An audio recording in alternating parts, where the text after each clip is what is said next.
अब ये वाली साइड कौन सी है कि ये वो जगह है जहाँ से पाकिस्तान इंडिया के साथ, चाइना के साथ कनेक्ट हो रहा है। अब यहाँ पे, अब जब पाकिस्तान और चाइना का रिलेशन लिखोगे या आप जब उसके फिजिकल फीचर्स में बताओगे कि how China is important for Pakistan, for the economic progress of Pakistan, तो आप इसमें एक बहुत इंपॉर्टेंट बीच में एक जगह है या एक इवेंट का नाम लिख सकते हो जिसको कह सकते हैं, या एक पैक्ट का नाम लिख सकते हो जिसका नाम है CPEC, China Pakistan economic corridor. ये बहुत इंपॉर्टेंट है, 2015 में बना। उसके अलावा आप बता सकते हो कि यहाँ पे शाहरा रेशम है, जो मतलब जो सिल्क रोड की एक ब्रांच है जो किसको कनेक्ट करती है, पाकिस्तान को और चाइना को। ये तनवीर अहमद कौन है? हम हमारी क्लास में तो सिर्फ आप। तनवीर है, पता नहीं कौन सा लिंक भेजा है उन्होंने, कौन सा सब्जेक्ट का। चलें, अब इसकी जो ये वेस्टर्न साइड है, अब ये जो वेस्टर्न साइड है यहाँ पे कौन से कंट्रीज़ आ रहा है? यहाँ पे पहले अफ़गानिस्तान है, मतलब इस साइड पे पाकिस्तान का कौन सा हिस्सा है? बलूचिस्तान वाला। और जो बलूचिस्तान और अफ़गानिस्तान के साथ जो बाउंड्री बन रही है वो है अफ़गानिस्तान। इसके थोड़ा सा ऊपर चले जाओ तो ऊपर जो है वो कौन से कंट्रीज़ आ जाते हैं? सेंट्रल एशियन कंट्रीज़, जिनको स्तान वाले कंट्रीज़ कहते हैं, एक्सेप्ट अफ़गानिस्तान एंड पाकिस्तान। बाकी 6 कंट्रीज़ हैं वो ऊपर वाली साइड पे आ जाएंगे। फिर और ये अफ़गानिस्तान से थोड़ा सा और नीचे की तरफ आओ, यहाँ पे ये बलूचिस्तान प्लेटू से नीचे ये जगह, ये है ईरान। ईरान के साथ भी पाकिस्तान के रिलेशंस अच्छे हैं, बेहतर हो रहे हैं। और अब आ जाओ पाकिस्तान की ईस्ट वाली साइड पे, ये पाकिस्तान का ईस्टर्न साइड है पूरा का पूरा लंबा। अब इसकी लेंथ बॉर्डर की काफ़ी ज़्यादा है। और यहाँ पे कौन सा मुल्क है? इंडिया। ठीक है। अब ये पाकिस्तान की ये क्या डिफ़ाइन कर रहे हैं? पाकिस्तान की जो है नेबरिंग कंट्रीज़ को डिफ़ाइन कर रहे हैं और ये बता रहे हैं कि पाकिस्तान किस तरह से लैंड लॉक्ड है, मतलब 3 तरफ से लैंड है ना। ये देखो सिर्फ एक तरफ अरेबियन सी है, बाकी तीनों साइड पे लैंड है, तो इसको हम कह सकते हैं कि एक लैंड लॉक कंट्री है, लेकिन सेमी लैंड लॉक्ड है, क्योंकि एक तरफ इसको सी है जो इसको रास्ता दे रहा है बाकी दुनिया तक पहुंचने के लिए। तीनों साइड पे अगर ज़मीन है तो एक साइड पे पानी है, इसका मतलब है यहाँ से गुजर के ये किसी दूसरी जगह पे पानी के ज़रिए से आसानी से पहुँच सकता है। और इसका मतलब ये भी है कि इन पोर्ट्स पे, जो ये यहाँ पे पोर्ट्स बनी हुई हैं, एक कराची वाली पोर्ट है, एक है गवादर वाली जो बलूचिस्तान में आती है, कि इन पोर्ट्स के ज़रिए से ये आसानी से अपनी चीज़ें इंपोर्ट कर सकता है, अपनी चीज़ जो एक्सपोर्ट कर सकता है और इंपोर्ट कर सकता है। ये एक मेन फैक्टर है इसके लिए कि इससे इसकी इकोनॉमिक डेवलपमेंट, इसकी जो मुआशी हालत है बदल सकती है, बदल नहीं रही लेकिन बदल सकती है। तो ये इसकी इम्पोर्टेंस है। अब ये जो बाकी दो ये सारी 3 बॉर्डर्स हैं, बॉर्डर्स ये ना लैंड लॉक्ड है, तीनों तरफ से ज़मीनी बॉर्डर है। अब जो अफ़गानिस्तान वाला हिस्सा है, अफ़गानिस्तान और ईरान वाली जो साइड है, जो वेस्टर्न साइड है, ये पाकिस्तान को आगे फर्दर कनेक्ट कर देगी सेंट्रल एशियन कंट्रीज़ से। आगे सेंट्रल एशियन कंट्रीज़ इसको ले जाएंगे यूरोपियन कंट्रीज़ की तरफ। और अगर ये अरेबियन सी की तरफ आओ तो अरेबियन सी आगे से जिस पानी के साथ टकराता है वो है वो उसको कहते हैं अरेबियन पेनिनसुला, मतलब जहाँ पे सऊदी अरब है, कुवैत है, अमान है, ये वाले सारे कंट्रीज़ जहाँ जो तेल की पैदावार के लिए बहुत अहम हैं। और दूसरा ये कि ये मुस्लिम कंट्रीज़ हैं, तो एक तरह से अच्छा रिलेशन बन जाएगा। मुसलमानों को अगर कोई पाकिस्तान में कोई मसला मसाइल बड़ा होता है तो इसका मतलब है अगर इनसे रिलेशन अच्छे होंगे तो जो सारी मुस्लिम बरादरी है, मतलब मुस्लिम कंट्रीज़ जो हैं वो इकट्ठे हो जाएंगे और इसके लिए बोलेंगे। हो सकता है ये कि ये वाली साइड जो है ये कवर कर रही है ये पूरी की पूरी,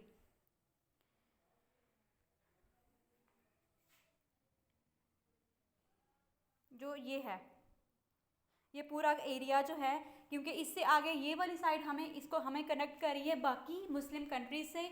और जो यहाँ से ऊपर की तरफ अगर चले जाओ, इस जगह से ऊपर अगर चले जाओ तो यह वो करेगी हमें एशियन कंट्रीज से connect via central Asian countries, है ये जो वस्ती एशियाई ममालिक हैं उनसे रास्ता लेते हुए हम आगे फर्दर चले जाएंगे यूरोप में।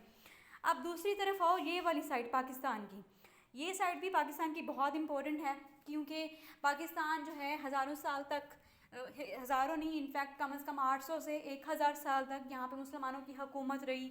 यहाँ पे मुसलमान और हिंदू जो हैं इकट्ठे रहे, सिविलाइजेशन बनी, एक जैसी बनी। एक जैसा कल्चर जो है फ्लरिश हुआ, लेकिन फिर भी डिफरेंसेस थे जो 1947 में हम अलग हो गए और इस बाकी पूरे इंडिया से। ठीक है, अब आ जाओ इस ऊपर वाली साइड पे।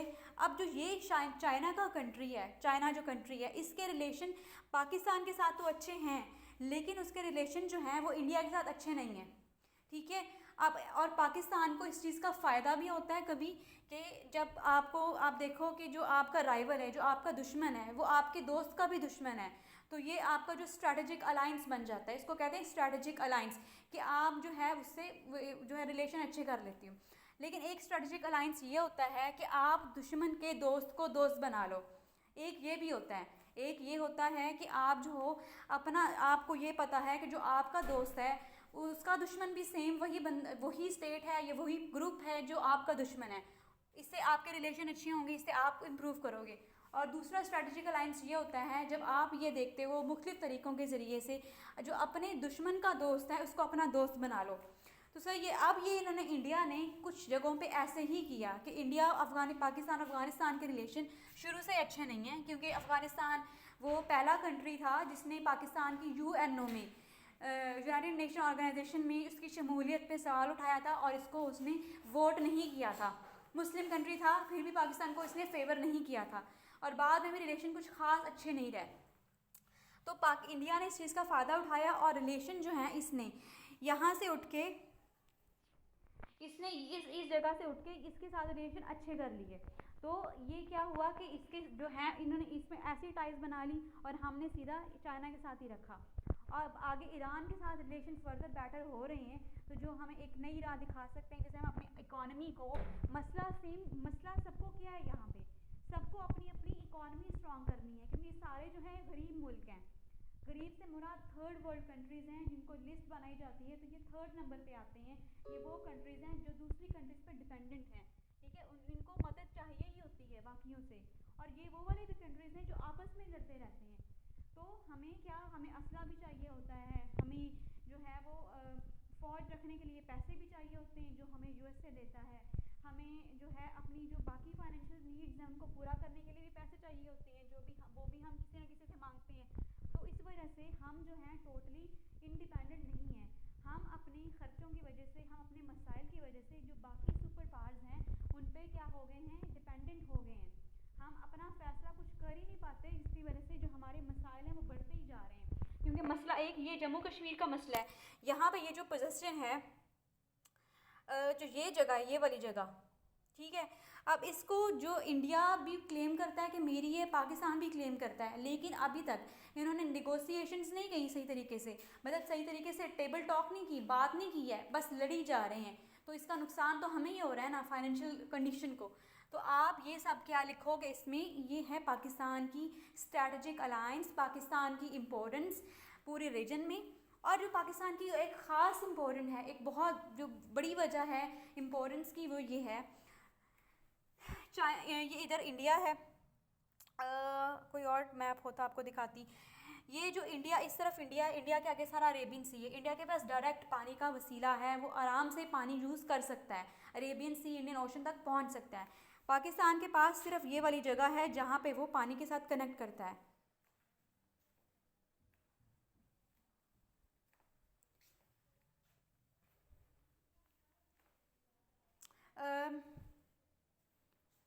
मेरी आवाज़ आ रही है सबको? मिस इकरा, ये मुझे हैं एक आ रहे हैं, इनविटेशन आ रहा है, तनवीर अहमद, इनको एक्सेप्ट कर लूँ? मिस आपको आवाज़ आ रही है मेरी?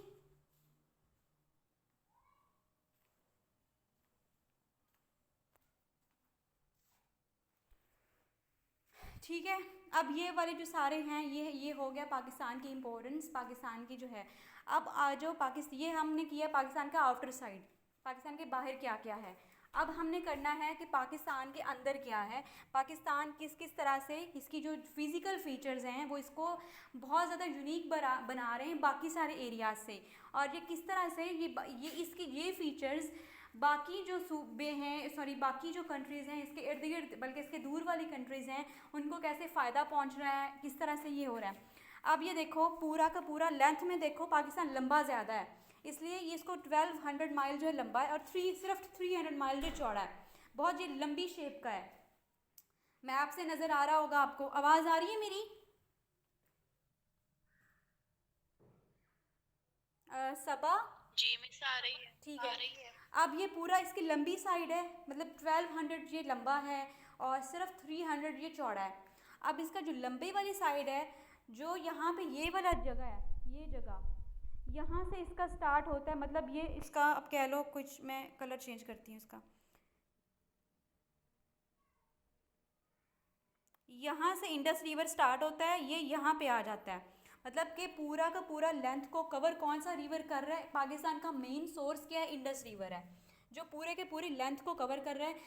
पीछे से ये चाइना और तिब्बत से आता है, आगे ये हिमालय में एंटर होता है, फिर पाकिस्तान के पंजाब में से गुजरता है, फिर सिंध में से गुजरता है और फिर एंड पे आके ये अरेबियन ओशन में सॉरी अरेबियन सी में, सी है अरेबियन, यहाँ पे ये पानी इसमें शामिल हो जाता है। ये इसका क्या होगा अगर सवाल आए कि पाकिस्तान के पानी या पाकिस्तान का मेन सोर्स क्या है वाटर का, तो ये इंडस रिवर है। अब यहाँ पे आके यहाँ पे ये एक ही दरिया है, ठीक है, यहाँ पे यहाँ से लेके यहाँ तक ये सिर्फ एक दरिया है जो आ रहा है। अब जैसे ही ये पंजाब में एंटर होता है, ये देखो ये 5 ट्रिब्यूटरीज बन जाती हैं, इसकी 5 ब्रांचेस बन जाती हैं। अब ये जो 5 ब्रांचेस हैं ये मुख्तलिफ एरिया से गुजर रही हैं, ठीक है। अब 5 ब्रांचेस जैसे ही आगे दोबारा सिंध में शामिल होती हैं, इस जगह से, ये वाली जगह से ये फिर से एक बन जाती है, ठीक है। किस तरह से पाकिस्तान का जो पानी है वो पहले इंडस से जब तिब्बत से और चाइना से निकल के हिमालय में आता है, पाकिस्तान की बाउंड्री में शामिल होता है, वो एक ही रिवर होता है। आगे पंजाब में से गुजरता है, 5 बन जाते हैं, दोबारा सिंध में आता है, फिर से एक बन जाता है और एक बन के इंडस रिवर में उतर जाता है, अरेबियन सी में उतर जाता है। ये पाकिस्तान का पानी है जो अब जहाँ पे पानी ज़्यादा होगा वहाँ पे इरिगेशन ज़्यादा होगी। ये तो ऑब्वियस है ना कि जहाँ पे पानी है वहाँ पे वसाइल लोगों के लिए ज़्यादा होंगे, वो इजीली फसलें काश्त करेंगे, इजीली अपनी इकॉनमी को ग्रो करेंगे, ये तो मुमकिन है ना। और इसीलिए जो पंजाब की जो लैंड है वो ज़्यादा फर्टाइल है बाकी लैंड की निस्बतन बाकी लैंड के, ठीक है। यहाँ पे ज़्यादा फसलें, ज़्यादा टाइप्स ऑफ फसलें जो उग सकती हैं। फिर उसके बाद अब देखो जो बुक में लिखा हुआ है कि इसके फिजिकल फीचर्स के लिहाज से इसको कितने हिस्सों में डिवाइड किया गया है, और अब इसको जो डिवीजन इसकी जो की गई है, डेट से कर लेते हैं। जो ये सारा एरिया है, मतलब ये इंडस से स्टार्ट होके ये यहाँ तक जो आ रहा है, जो आपको थोड़ा सा ब्राउनिश थोड़ा लग रहा है, थोड़ा सख्त ऐसा लग रहा है, कुछ पत्थर पत्थर टाइप है, ये वाली सारी जगह, ये सारा का सारा है पहाड़ी इलाका। ये कौन सा इलाका है? नॉर्दर्न एरियाज़ हैं, जहाँ पे दुनिया के लंबे तरीन, मतलब लंबे जो और सिलसिलों में या ऊंचे सिलसिले जो हैं हिंदूकुश और हिमालय है, ठीक है, ये ऊपर वाली साइड पे। अब जैसे ही नीचे की तरफ आता है, ये वाली जो जगह है, जो यहाँ पे ये जो जंक्शन से टाइप बना हुआ है, ये कौन सी जगह है? ये रावलपिंडी वाली साइड है, इस्लामाबाद वाली साइड है। उससे आगे निकल के जैसे ही नीचे की तरफ आते हैं तो ये जो है ज़मीनी इलाका शुरू हो जाता है। ये सारा का सारा पंजाब है, ये जहाँ पे आपको ट्रिब्यूटरीज भी नज़र आ रही हैं, और पंजाब सारा का सारा क्या है? प्लेन है, ठीक है, ये सारा प्लेन एरिया है। दूसरी तरफ इसके पैरेलल साइड पे देखो ये वाली जगह, जो ये सारी जगह है, ये है KPK यहाँ तक, और नीचे कौन सी आ जाती है? जो ये सारा है, जो बलूचिस्तान लिखा हुआ भी है, जहाँ पे सलेमान रेंज है, बलूचिस्तान प्लेटू है, ये कौन सा प्रोविंस है? बलूचिस्तान। और बलूचिस्तान के इस साइड पे पंजाब के बिल्कुल नीचे यहाँ से स्टार्ट होता है सिंध। कि किस तरह से डिवीजन है, सबसे ऊपर नॉर्दर्न एरियाज़ हैं, उसके नीचे आते हैं, एक तरफ आ जाता है KPK वेस्ट वाली साइड पे, और ईस्ट वाली साइड पे आ जाता है पंजाब, ठीक है, जहाँ पे प्लेन्स हैं, जहाँ पे मैदान है। नीचे आओ, पंजाब से नीचे आओ, सिंध आ जाता है, और सिंध के बिल्कुल पैरेलल साइड के, सिंध के बिल्कुल वेस्ट वाली साइड पे कौन सा प्रोविंस आ जाता है? बलूचिस्तान, ठीक है। कुछ क्लियर हुआ? आवाज़ आ रही है मेरी? जी मिस हो गया। कुछ क्लियर हुआ? जी। अब ये यहाँ पे जो बुक पे लिखा है वो कुछ रीड कर लें कि पाकिस्तान बर्रे आज़म एशिया में वाक़ है, और ये जनूबी हिस्से में वाक़ है, साउथ वाले हिस्से में, इसलिए हम इसको साउथ एशियन कंट्री भी शामिल करते हैं। पाकिस्तान के शुमाल में शुमाल मगरिब और मगरिब में कोह हिमालय और इसके शाखें वाक़ हैं। मतलब पाकिस्तान का जो शुमाल मगरिब, ये शुमाल है, ये शुमाल मगरिब है, और जो ये वाला इलाका है ये सारा का सारा मगरिब वाला इलाका है, जो ये सब कुछ कवर कर रहा है। यहाँ पे पाकिस्तान के कौन सा है, यहाँ पे लंबी जो ऊंची सिलसिले हैं, पहाड़ी सिलसिले हैं, ठीक है। जम्मू कश्मीर। हाँ, जम्मू कश्मीर, सवात, गिलगित बल्तिस्तान, ये सारे इलाके का हैं, पहाड़ी इलाके हैं, बहुत ऊंचे इलाके हैं। और वहाँ पे रेंजेस कौन कौन सी हैं, हिंदू कुश रेंज है, और दूसरी कौन सी रेंज है, ये कौन सी रेंज है जो इधर है, हिमालय, ठीक है। अब उससे नीचे की तरफ आओ, यहाँ वाली साइड पे, यहाँ पे क्या होता है कि यहाँ पे जो पहाड़ों की ऊंचाई है कम होना शुरू हो जाती है। एक सेकंड में आपको कुछ रेज करके बताती हूँ।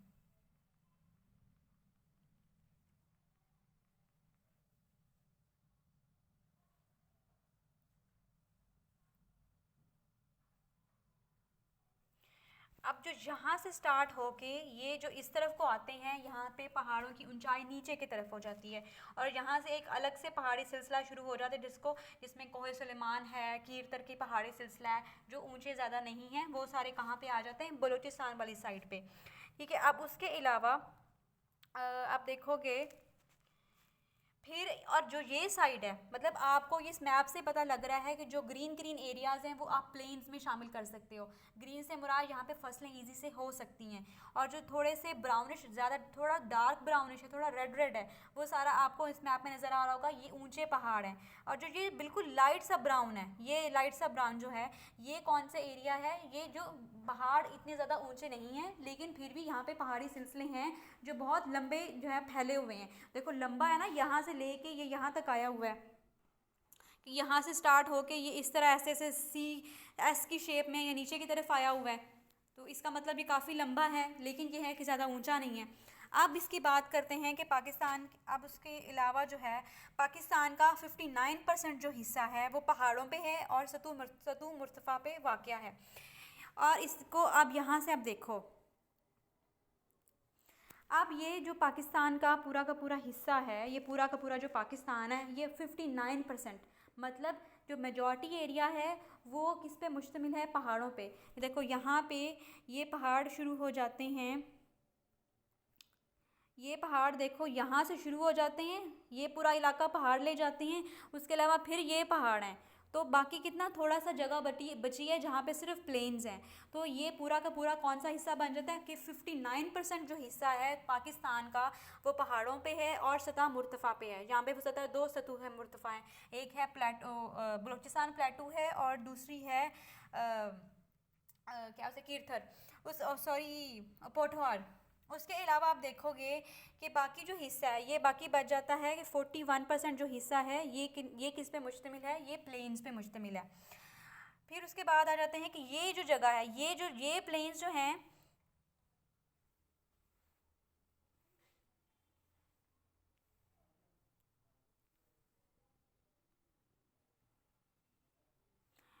जो ये वाले प्लेन्स हैं ये फर्टाइल प्लेन्स हैं। कौन से प्लेन्स हैं, जहाँ पे एग्रीकल्चर आसानी से हो सकती है। लेकिन जो ये नीचे की तरफ प्लेन्स हैं, ये वाली प्लेन्स हैं, यहाँ पे कौन से हैं, यहाँ पे थर का रेगिस्तान है, यहाँ पे रेतला इलाका है। ऊपर वाले में क्या है कि बहुत ज़्यादा फर्टाइल ज़मीन है, नीचे वाले में क्या है कि रेतला इलाका है। ये है जो रेतला इलाका है वो सिंध की तरफ है, ठीक है, और जो है ये ऊपर वाला हिस्सा ये पंजाब में है, ठीक है। इस प्रोविंसेस की डिवीजन इस तरह से होती है।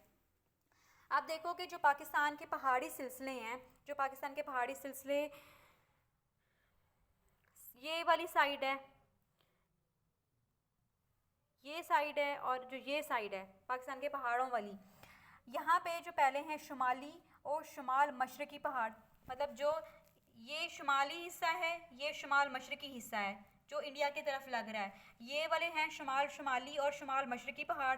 और इस मगरिब वाली साइड पे, वेस्ट वाली साइड पे, ऊपर की तरफ है ना इसलिए शुमाल कह रहे हैं, यहाँ पे जो कंट्रीज़, यहाँ पे जो पहाड़ हैं वो बॉर्डर बना रहे हैं अफ़गानिस्तान के साथ, और बाकी ये जो सेंट्रल एशियन कंट्रीज़ के साथ ये बॉर्डर बना रहे हैं। ये कौन से पहाड़, जो शुमाल मगरिब की तरफ हैं वो अफ़गानिस्तान के साथ और सेंट्रल एशियन कंट्रीज़ के साथ बॉर्डर बना रहे हैं, और जो ईस्ट वाली साइड हैं वो किसके साथ बना रहे हैं, जो मशरिक वाली साइड पे हैं वो इंडिया के साथ बॉर्डर बना रहे हैं, और जो बिल्कुल ऊपर है, बिल्कुल ऊपर, वो चाइना के साथ बना रहे हैं। अब उसके बाद देखो कि सतह मुर्तफ़ा किधर है। अब ये वाली जो सारी हैं, ये जो जगह है, ये यहाँ से लेके यहाँ तक ये सारा है सतह मुर्तफ़ा। ये आपको मैंने पाक स्टडी की क्लास में बताया था कि सतह मुर्तफ़ा। अच्छा बताओ ज़रा ये सतह मुर्तफ़ा क्या होता है? Ifra, are you there? जब मैं आपको बता रही थी क्लास में, आप लोग थे वहाँ पे या भी हैं? सतह मुर्तफ़ा किसको कहते हैं?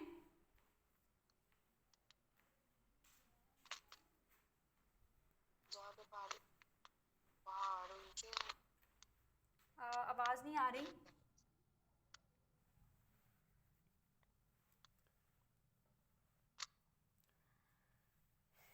मैंने आपको बताया था सतह मुर्तफ़ा वो वाली जगह होती है जो पहाड़ों से कम ऊंची हो, पहाड़ों जितनी ऊंची ना हो लेकिन प्लेन्स से ऊंची हो।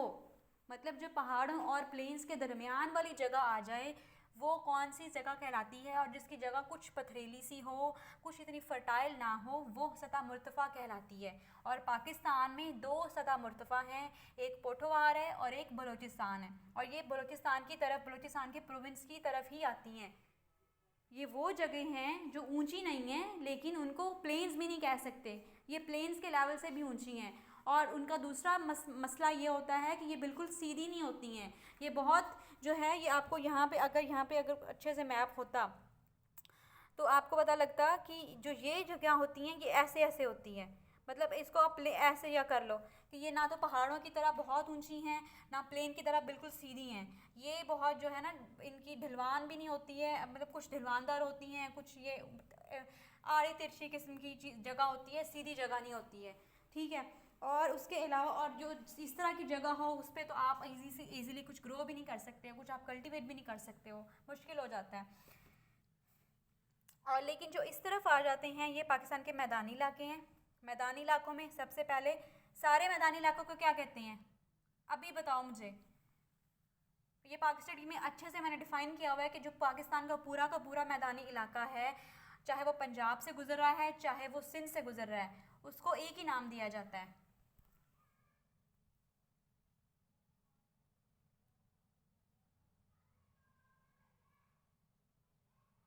इस सारे को कहते हैं, लिखा भी नहीं जा रहा, इस सारे को कहते हैं इंडस प्लेन्स। लेकिन जो पंजाब वाला हिस्सा है उसको कहते हैं हायर, ठीक है, और जो सिंध वाला हिस्सा है उसको कहते हैं लोअर। कि जो सिंध वाला है उसको कहते हैं ज़ेरी, नीचे वाला, मतलब वो ज़्यादा ऊंचा नहीं होता, और जो पंजाब वाली ज़मीन होती है कुछ ऊंची होती है, इसको बलाई कहते हैं। इसको डिवीजन ऐसे की जाती है। और यहाँ आओ, ये इधर इस जगह पे जहाँ पे बॉर्डर बन रहा है इंडिया के साथ, सिंध वाली जगह से, ये सारा कौन सा इलाका है? रेगिस्तान। थर का रेगिस्तान इधर है, सहरा यहाँ पे है।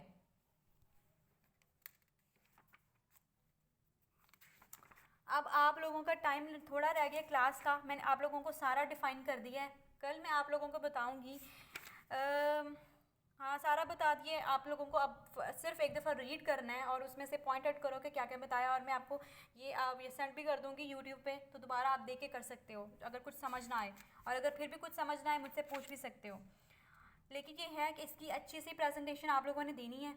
कोशिश करें कि ये प्रेजेंटेशन आप या तो कंप्यूटर पे कर लो, मोबाइल पे कर लो, या आप हाथ से लिख के अच्छी सी प्रेजेंटेशन, मुझे 10-10 जो है मिनट्स की चाहिए है, और अच्छी सी हो जिसमें आप लोगों ने बताना है कि पाकिस्तान कहाँ पे है, पाकिस्तान की जियोग्राफिकल इम्पोर्टेंस क्या है, और पाकिस्तान की जो फिज़िकल फीचर्स पाकिस्तान को कैसे डिवाइड कर रहे हैं। मेन चीज़ें हैं, और इस पर ज़्यादा टाइम नहीं लगेगा। ये आपकी नेक्स्ट सैटरडे, आज सैटरडे है, इसका ये पूरे हफ्ते में आप लोगों ने तैयार करना है, और उस दिन आप लोगों की एब्सेंट भी ना हो। ठीक है, समझ आई? किसी को आवाज़ आ रही है अब? ठीक है मिस। ठीक है, ज़्यादा मुश्किल तो नहीं है क्योंकि मैंने हर चीज़ आपको बता दी है जी।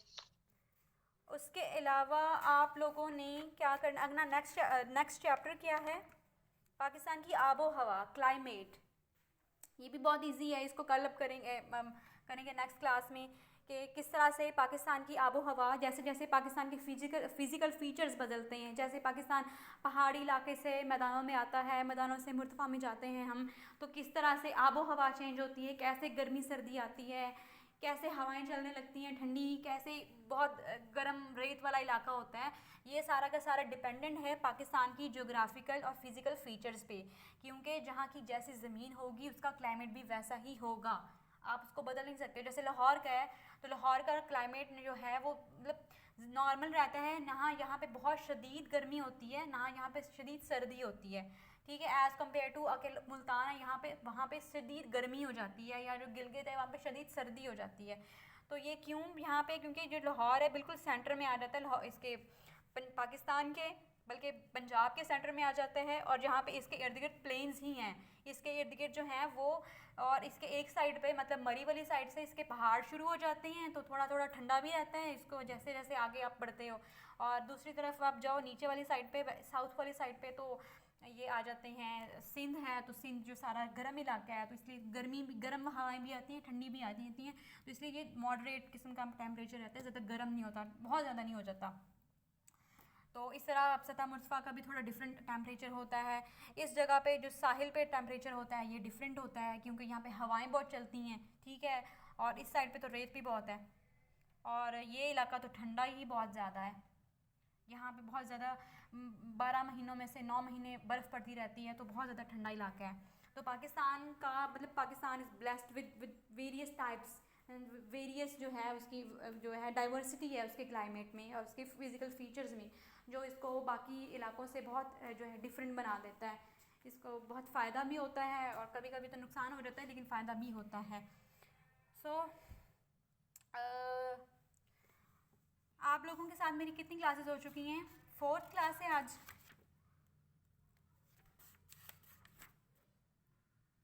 सबा, आप लोगों के पास इसका स्मार्ट सिलेबस है? No miss. ठीक है, चल। अगर आपके पास है तो हमें दे दें। हाँ, मैं बात करूँगी, पहले तो कह रहे थे नहीं है, तो आज फिर पूछूँगी अगर हो, क्योंकि आप लोगों को ये पेपर्स कब होने हैं आप लोगों के?